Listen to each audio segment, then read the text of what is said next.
Gems of 3 I ask of thee to fetch, collect, and bring to me. In water shall you find the first, though not the type to quench your thirst. Spy the second, high in the sky, with wings or no, thou still must fly. Through swampy mire, so it is heard, in lone dark castle lies the third. Should you succeed, my noble king, to your fair maiden I will bring. I warn you though, you should beware, a danger cloaked awaits you there. Okay, so we are back, and we know that the first gem we have to find is going to be in the water. If you remember that book that we read in the previous video last week, then you should know that we have to go to the water and meet the mer people. Down. Can we go down? I don't know if we can. I think we do have to go through this way. So again, I'm recording this the day after the, or not the day after, the same day that I recorded the first video. So I don't have any news as to what's going on that is current. So if there is anything new, check the description. You'll see it there. A mermaid basks on a nearby rock. Her long flowing hair extends over most of her upper body. The green scales on her lower body sparkle as she basks in the sun. You say a few words to the mermaid. It quickly becomes apparent to you that she cannot understand your strange speech, let alone speak it. So, can we go and let's kiss the mermaid? Don't get too close. You may frighten her. I think, okay, so anyways, yeah, if you go too close to her, she's gonna jump away, and you don't want that. But we do have something that she might like. Remember this comb we got in the last video? How ingenious! It's a shell which has been intricately fashioned into something resembling a comb. This might be something that she would like, so let's give it to her. You hold out the shell comb in your hand. Clear recognition shines from the mermaid's delicate features. She hesitates a moment, then cautiously extends her arm, hands open expectantly.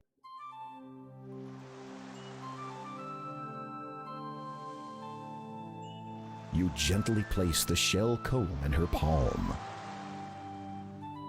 The mermaid examines it and smiles. She removes an opal necklace from around her neck and hands it to you. After a moment of admiring her once-lost possession, she looks at you with anticipation. You attempt to charade the act of going underwater to the mermaid. She regards you with a look of puzzlement.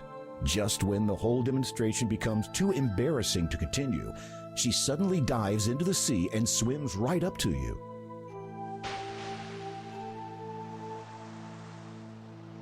After giving you a rather intense kiss, the mermaid dives under the water again. You wonder where she has disappeared to. Then suddenly, you feel a pulling at your legs. The mermaid holds on to you, keeping you from resurfacing. You struggle instinctively while trying to hold your breath, but she will not let go. You know you are going to black out soon.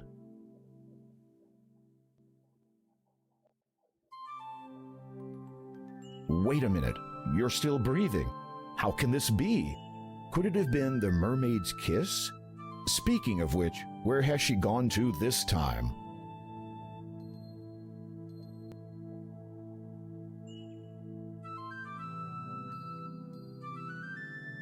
Okay, so we're underwater now. The seahorse is waiting for you to mount its saddle. Okay, ooh, that doesn't look good. The encoding overload is happening. Anyways, I'm just going to pause it real quickly here. I'm going to stop talking. We're going to we're going to do this little scene here. There's a lot of talking, so I'll just stay quiet and you guys can listen to what's going on. I will return to talking after this whole little scene is over, okay? And we start playing the game more again.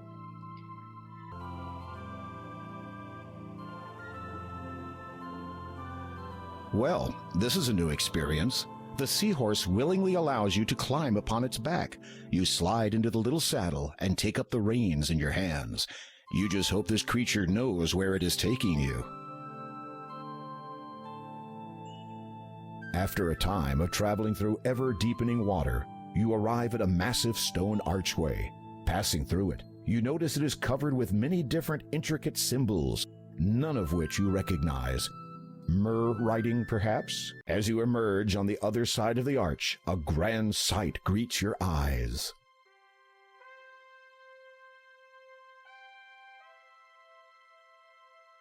You have entered an aquatic throne room. As one would expect, such a place has a throne of sorts, but what you see seated in it takes your breath away, if that still applies.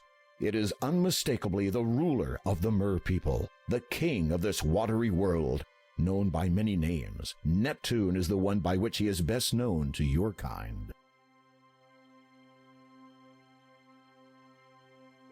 You bow before the king. He returns the gesture with a lowering of his own head.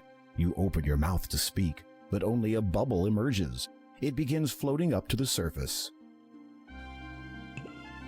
You watch as your air bubble divides in two. Incredibly, each half maintains its semi-spherical shape. You take the half bubbles in your hands and position them respectively near your mouth and ear. A deep, elegant voice instantly booms from them. You are welcome here, human.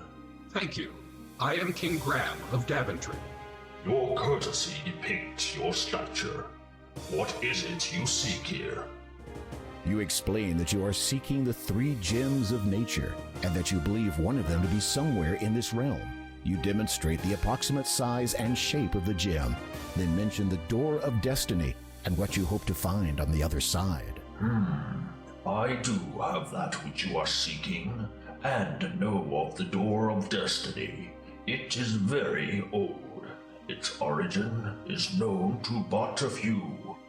What I possess was known to the ancients as the Birth Gem.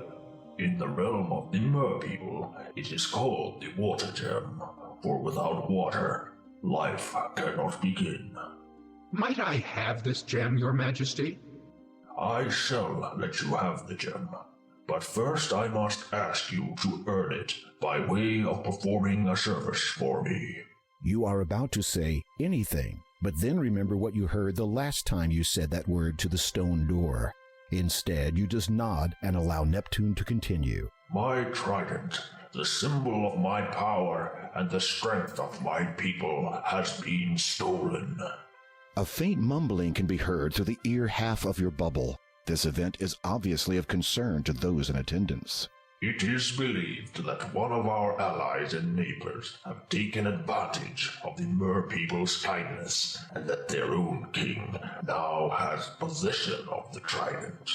If you can reclaim it in the name of the Mer people, I will grant you ownership of the Water Gem.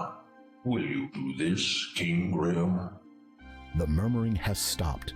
All are awaiting your response. I would be honored to reclaim your trident, Your Majesty. My sentries will escort you to the border between our 2 kingdoms. You may continue to use that steed to hasten your journey. It is my best. My sincerest hopes that you do not fall victim to the Sharkies.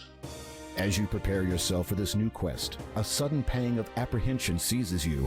Did the king just say Sharkies, as in sharks?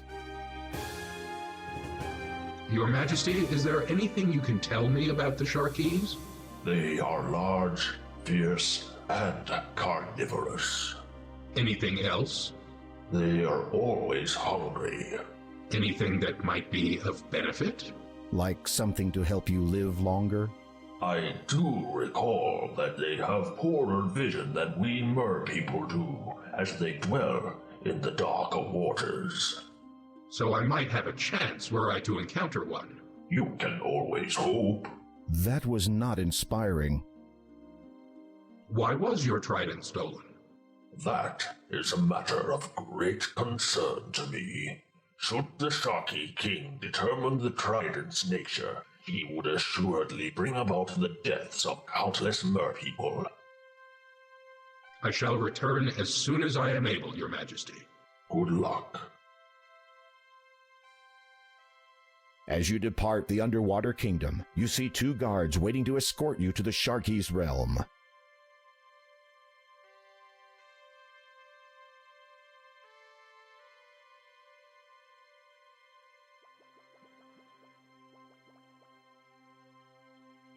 The sentries swiftly guide you along the bottom of the seabed, descending into much darker, colder water. After keeping pace with them for what seems like an eternity, you notice a forebodingly dark area looming closer and closer. You have arrived at the border of the Sharky's kingdom. This is as far as the sentries will take you. One of the guards salutes you, then they both head back to the safety of their own waters.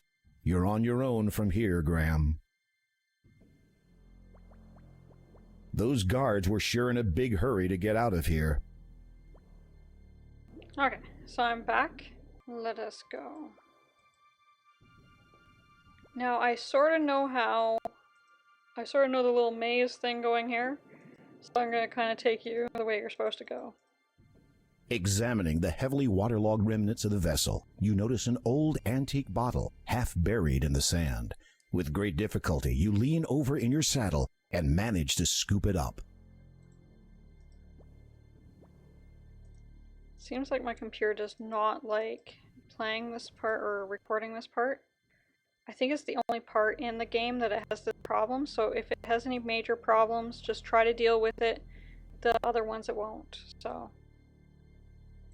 This underwater realm belongs to the Sharkies. The water drops noticeably in temperature as you progress further into it. There are bound to be sentries on patrol around here, so you remind yourself to be alert. This dark green weed-like grass seems to have a saccharine content. Some small fish appear to be feeding on the plant. These small luminescent fish are feeding on a strange-looking plant. There is nothing of interest lying on the seabed, and you are not here to collect shells or coral. You need to get closer. Come on. You lean over and pick some of the grass, which grows in between the rocks. Okay, so we're going to take the grass... Oh, first we have to... You remove the cloth from the bottle. Yeah. We need some of those fish, so we're going to use the grass, put it into the bottle. You stuff the sugary grass into the empty bottle and push it all the way to the bottom. And now we can maybe bait the bottle. We now baited the bottle, I guess, to get the fish. So let's do that. You place the baited bottle on the seabed, close to the luminescent fish. A few of the glowing fish are now swimming around inside the bottle. Yay! We can get the bottle again. You take the bottle. You're gonna need that bottle, so let's get down here. I'm gonna save. I believe we head down 3, is it? Is this where we turn? I hope so. Yeah, okay. We're good. We can head down here. I know it's kind of... It might be a little choppy in the voice and everything, too.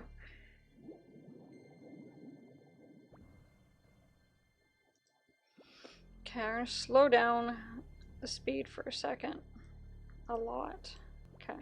Maybe we gotta wait until this fish starts swimming in places.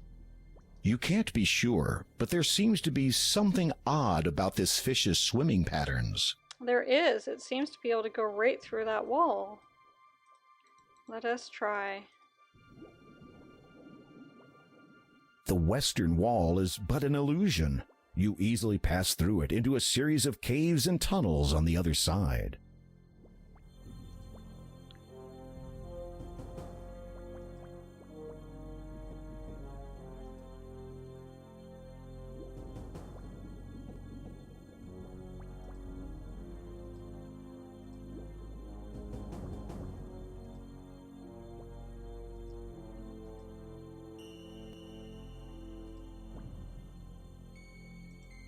A large opaque shell seemingly blocks a tunnel to the north.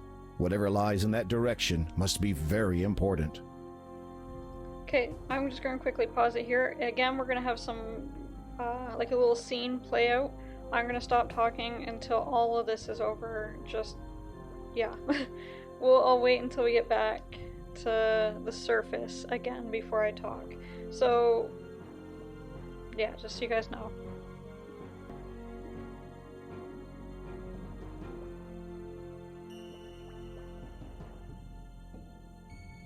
You slide your blade through a small gap in the door and pull with all your might.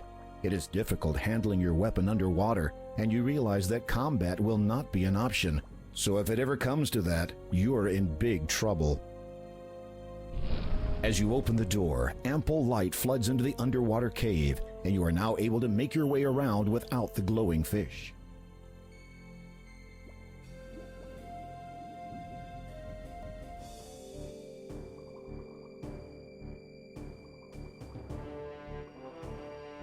Oh no, the seahorse has followed you.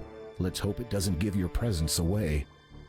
You are safely concealed behind the remnants of a stone archway. This is fortunate, as the king of the Sharkies is also here. Aside from his menacing appearance, he also seems to be in a very bad mood.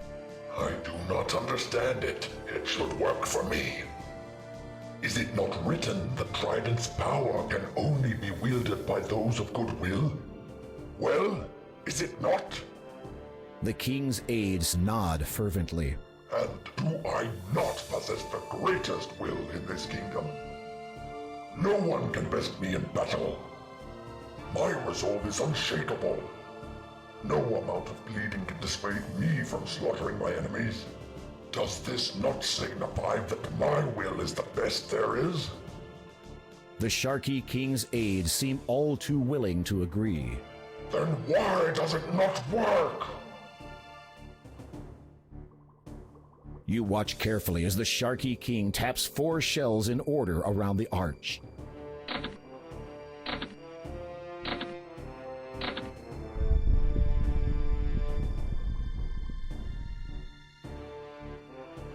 It matters not. Tomorrow we invade the Mer people's territory. For without the Trident's power, that old fool Neptune and his weakling followers will fall before our might. Goodwill. Ha! Mine is superior to all. As he leaves, the Sharky King motions for his guards to remain.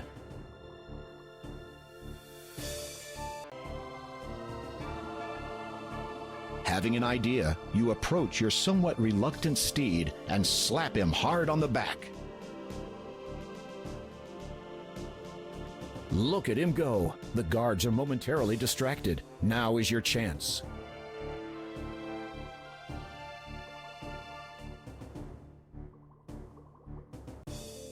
You push on the shell.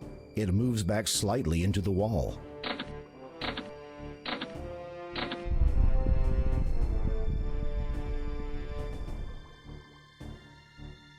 Without delay, you snatch up the trident before the guards return to their posts. It appears as if the guards are losing interest in the seahorse. You had better get out of here quickly.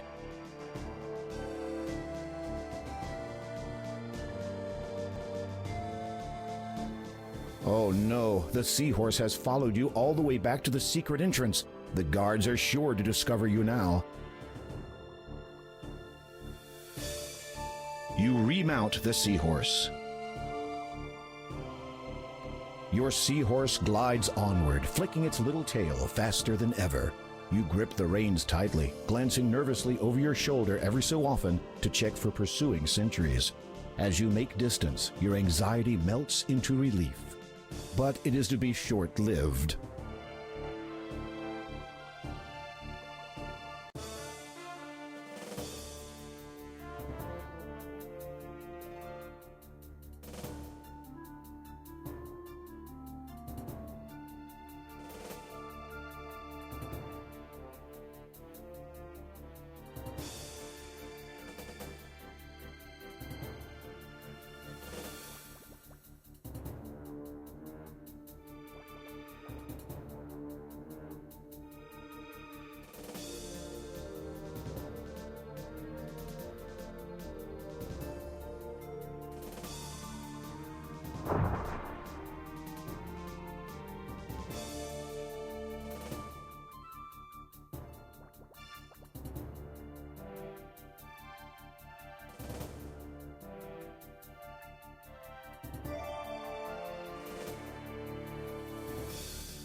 Finally, you see the light at the end of the tunnel. You quickly make a dash for the exit.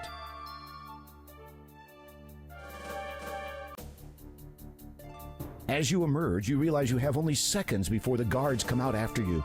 And even if you could outrun them, you're sure the commotion would attract the sentry's attention. Then you'd be in real trouble. Suddenly, you hear a strange voice in your head. He of noble and goodwill, royal trident thou may wield. You wonder what that did, if anything at all.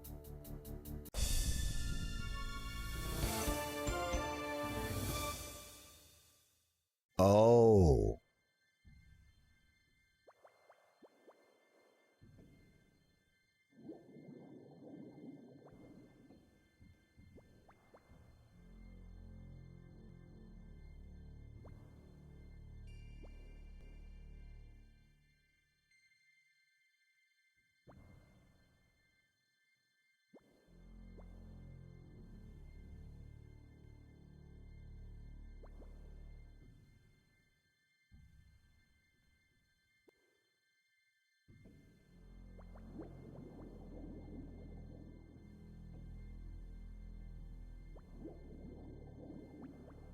The trident guides you back to Neptune's realm.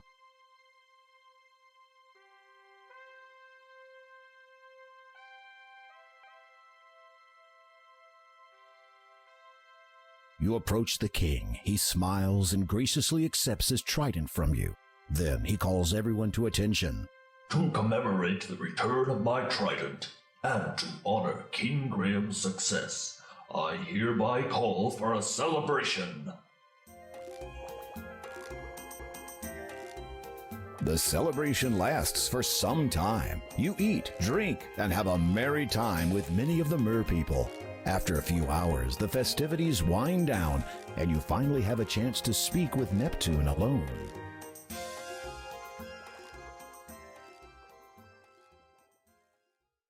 The gems of nature represent the 3 stages of life. Water gives birth to life, and thus what I have given you is the first of 3. Second is the growth gem, or air gem, for air sustains life and permits it to grow. How might I find the growth gem? I know only that its location is as far above the surface of the land as we are below it. Beyond that, I cannot aid you. A smirk crosses Neptune's face momentarily. You might say that air is not exactly my element. You decide that the beverages consumed were to blame for that one. And the 3rd gem, Your Majesty? Third is the death gem, the completion of life and the natural order of things.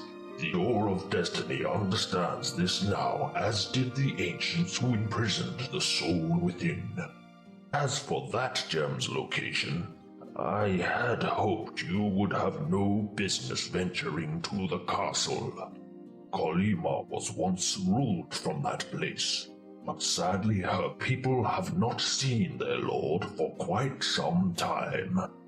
But if you please, I would prefer not to dwell upon this subject. You have done me a great service this day, and I thank you. Good luck, King Graham, and good speed.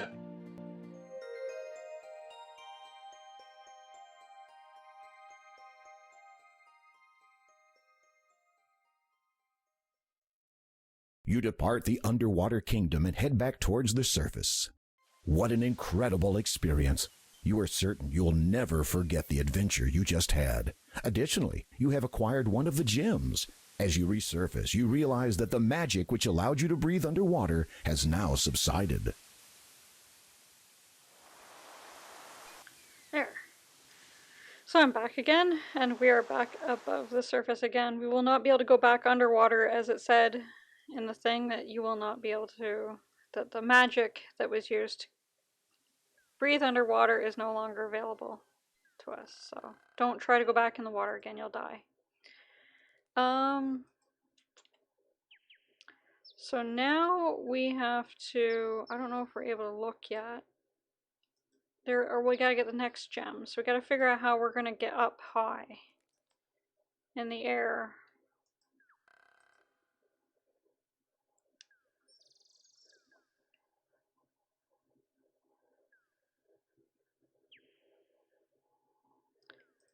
Let's go along here. Oh, let's check out this haystack. Hey! What? Who said that? I did. Huh? I'm down here, in the hay. Oh. Well, who are you? My name is, Yes? I can't seem to remember. Well then, what are you? Oh, I'm Yes? can't seem to remember that either. Well, what are you doing in this haystack? That's easy. I was looking for, You can't remember. no. Sorry.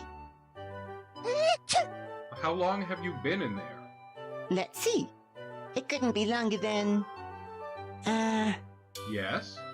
3, maybe 4 weeks? Weeks? Yep. Pardon me for saying, but you sound as if you have a bit of a cold. Yes. It's all this hay. It's giving me hay fever. Okay, so he obviously has a sneezing problem, and we have a tissue or a cloth or whatever, so let's give that to him. Here, Or it. this might help your sneezing. Oh, thanks.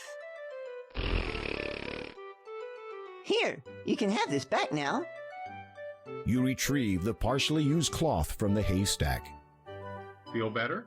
Yeah, it's so good to be able to be. Oh, something came out. You take the silver needle. Okay, let's head into town. And The clear sky adds to the scenic value of Kalima's small but open town. The door of the antique shop is your gateway to the priceless treasures beyond. Maybe.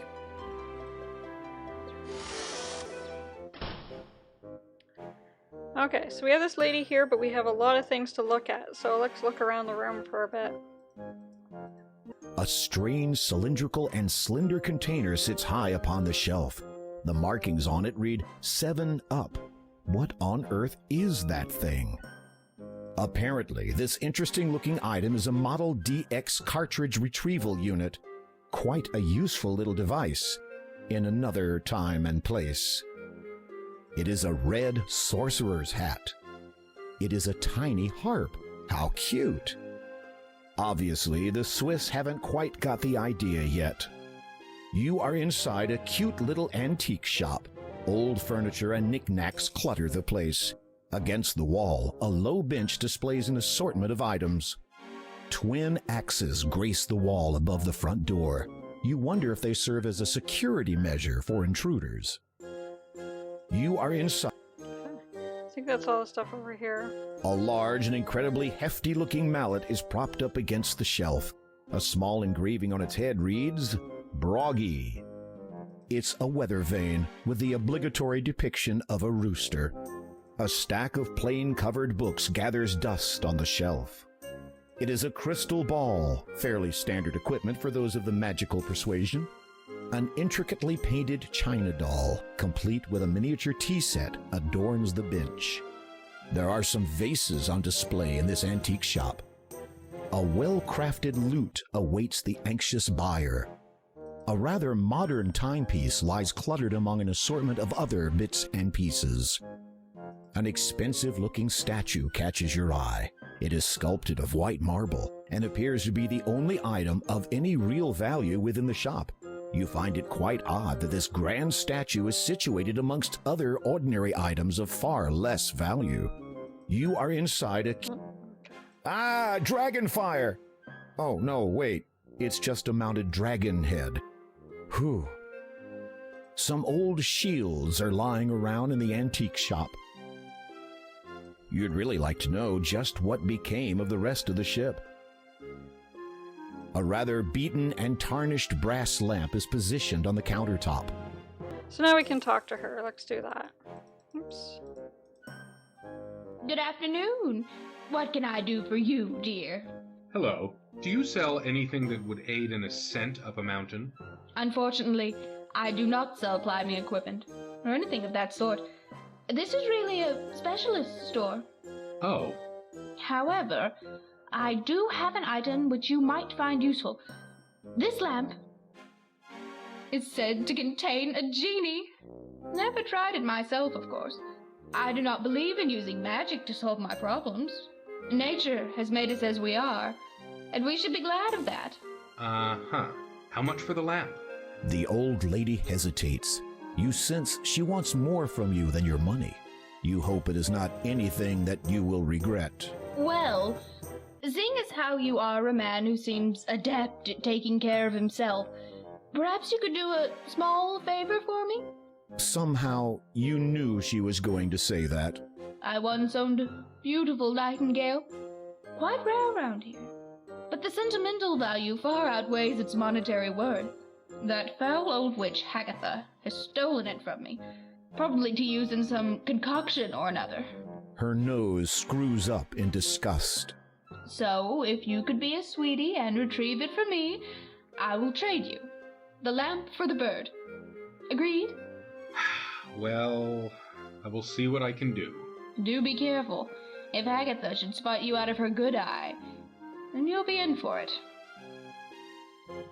Okay. So we have to go to Hagatha.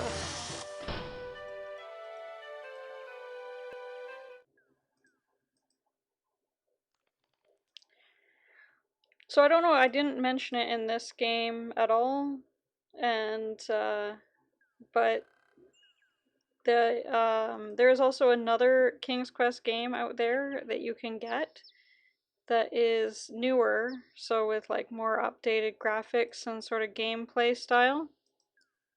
If you guys are interested, I will put that in the link as well, in the links in the description below for things. I'm also going to add a link to where you can get this game, the first King's Quest game, and the third King's Quest game that was remade by these guys who made this one.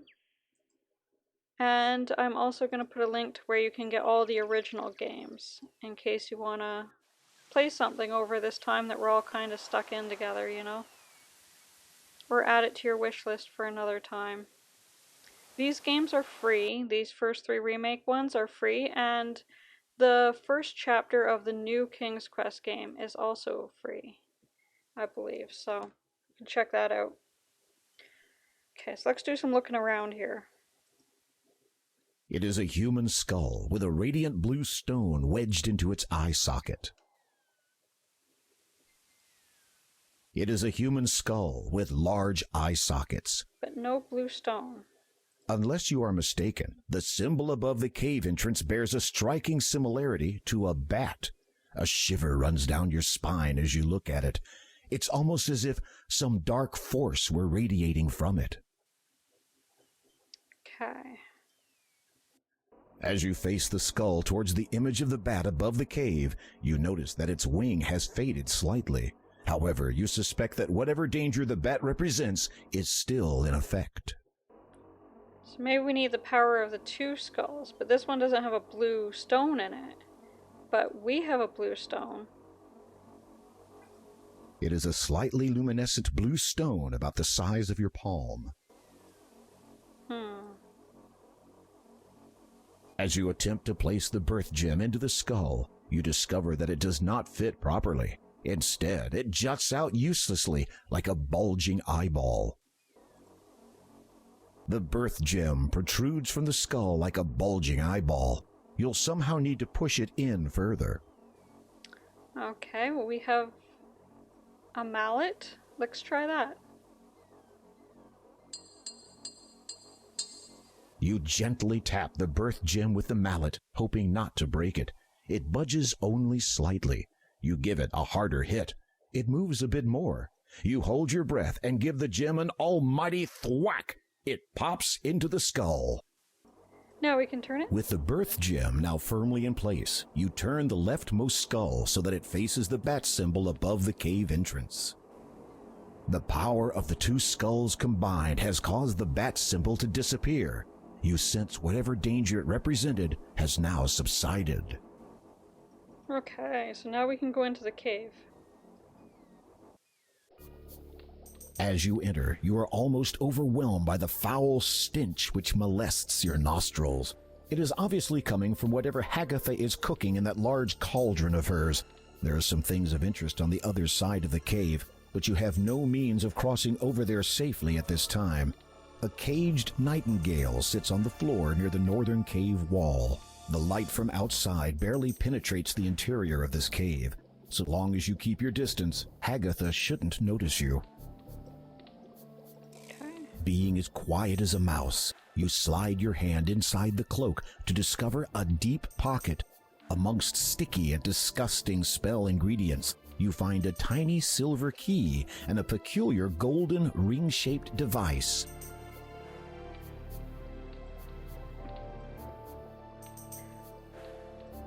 You silently drop the cloth over the cage.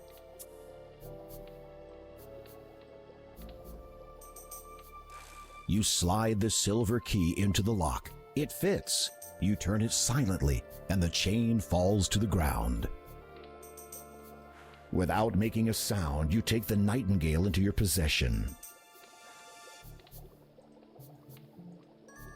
You hear Agatha begin a chant of some kind while stirring her brew. Oh shoot, we didn't get to hear it. Now we need our gem back, so... You strike the skull with all your strength, and it shatters easily. The birth gem clatters to the ground, along with a multitude of bone fragments. You reacquire the birth gem. Okay. So now I can't go back in there right away. I'm going to take the safe way back. Or the safer way back. Soon we won't have to worry about it.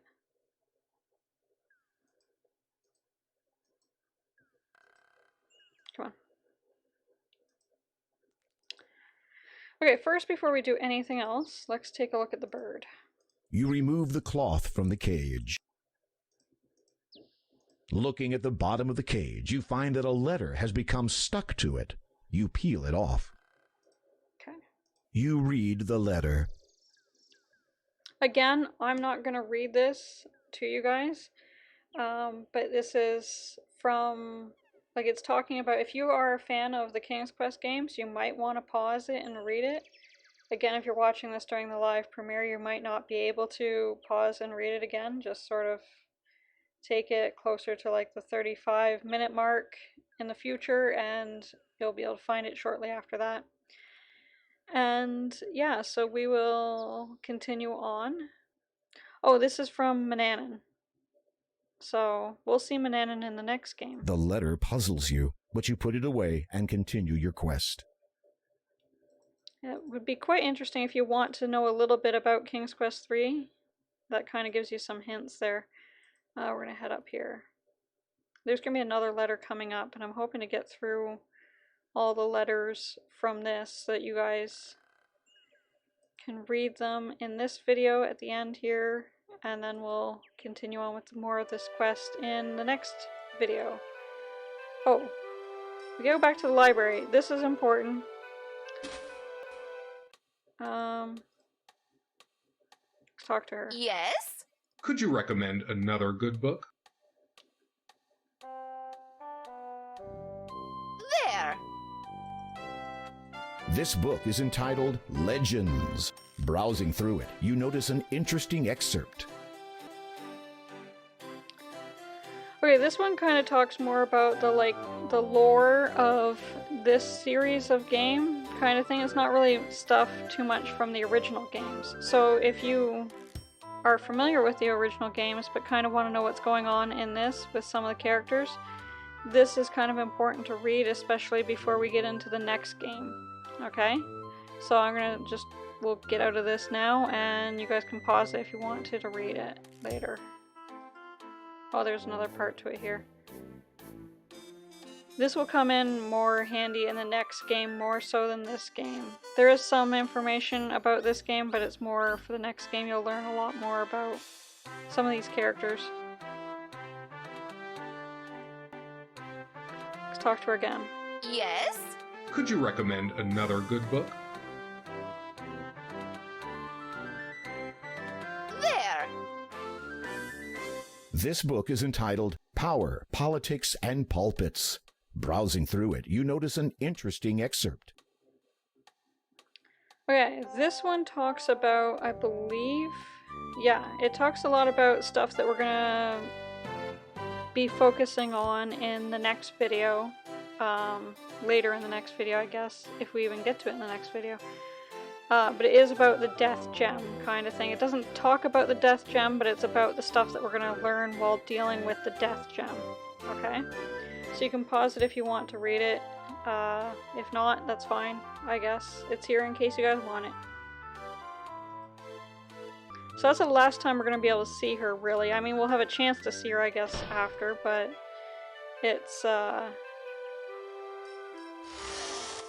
pretty much the last chance we're gonna have, so might as well do it then. And here. You offer the nightingale to Angelina. The sheer elation on her face almost makes the whole risk worth the while. She snatches it from you and proceeds to fuss over the bird. You wait for a moment, but it seems she no longer notices you. If you don't mind, about the lamp you promised me in trade for the nightingale? The shopkeeper looks up at you vaguely. She gradually remembers that there is another being in her world. Yes? Oh, yes, take it. You'll have no beginning of use with it. Don't you mean no end of use? Of course. Whatever you say, dear. You hear Angelina muttering cheerfully to herself as she exits. Finally, I have the final ingredient for that marvelous youth potion. I'm going to beat you to the punch, my dear Agatha. Serves you right for hoarding this sweet, juicy thing to yourself. You feel a nauseous tinge in your stomach. Well, at least the lamp is now yours. Okay, let's grab the lamp. You take the old lamp. You rub the lamp and wait expectantly, but nothing happens. You're about to give it another try when a small puff of smoke appears at the end of the spout. It clears, revealing a note. As you remove it, the lamp disappears. You read the scroll.